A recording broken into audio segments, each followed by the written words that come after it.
Nous devons résoudre l'équation d'inconnu petit x telle que 4x plus 3 facteur de 3x moins 1 égale 12 fois x moins 1 facteur de x plus 2. Alors, nous allons ici non pas utiliser une factorisation parce qu'on a du mal à reconnaître un facteur qui pourrait être un facteur commun. On va développer double distributivité. 4x fois 3x. 4 fois 3, ça fait 12x carré. 4x multiplié par moins 1. 4 fois moins 1, ça fait moins 4, donc moins 4x. Ensuite, 3 fois. 3 fois 3x. 3 fois 3, ça fait 9, 9x. Et 3 fois moins 1, ça fait moins 3. Le 12, je le laisse tel quel. Je pourrais très bien développer le 12 avec le premier facteur, ou bien le 12 avec le deuxième facteur. Surtout pas développer le 12 avec les deux facteurs, ça n'existe pas. Mais je vais laisser le 12 et je vais faire la double distributivité comme ça. X fois x, x au carré, x fois 2, 2x, moins 1 fois x, moins 1x, et moins 1 fois 2. D'accord, moins 1 fois 2, ça fait moins 2.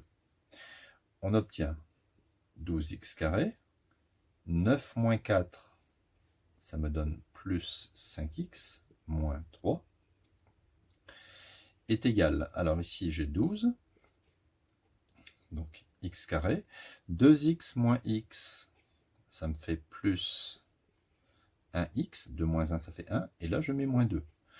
Je recopie 12x carré plus 5x moins 3, ça, bon, je touche pas, hein, je ne peux pas regrouper. Et là, je vais développer maintenant 3 fois le 12. 12 fois x carré, 12x carré. 12 fois 1x, 12 fois x, ça fait plus 12x. Et 12 fois moins 2, ça fait moins 24.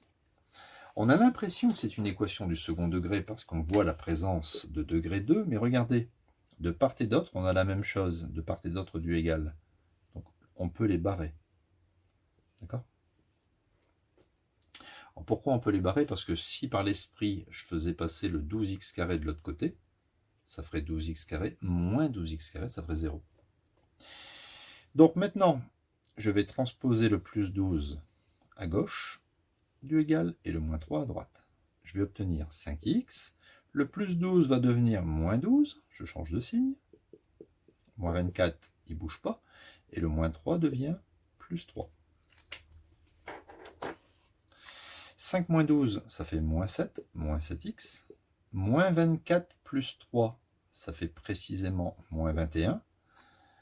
Maintenant, je dois diviser par moins 7. D'accord, pour obtenir l'unique valeur de x. Moins par moins, ça fait plus, et 21 divisé par 7, ça fait 3. Donc voilà, la solution unique de cette équation, c'est x égale 3. Alors on peut, c'est pas demandé, mais on peut vérifier de tête, hein, s'exercer un petit peu. Si je remplace x par 3, là ça fait 4 fois 3, 4 fois 3 ça fait 12, 12 plus 3, ça fait 15. Je remplace x par 3. 3 fois 3, ça fait 9. 9 moins 1, ça fait 8. Donc 15 fois 8, 8 fois 5, 40. 8 fois 1, 8 et 4, 12. Le membre de gauche fait 120. Je fais la même chose avec le membre de droite. Je vais faire 3 moins 1 et 3 plus 2.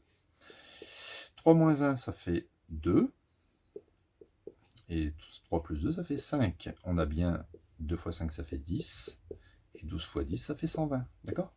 Donc on a vérifié qu'en remplaçant x par 3 et en calculant le membre de gauche, on obtient la même chose que si on remplace x par 3 en calculant le membre de droite.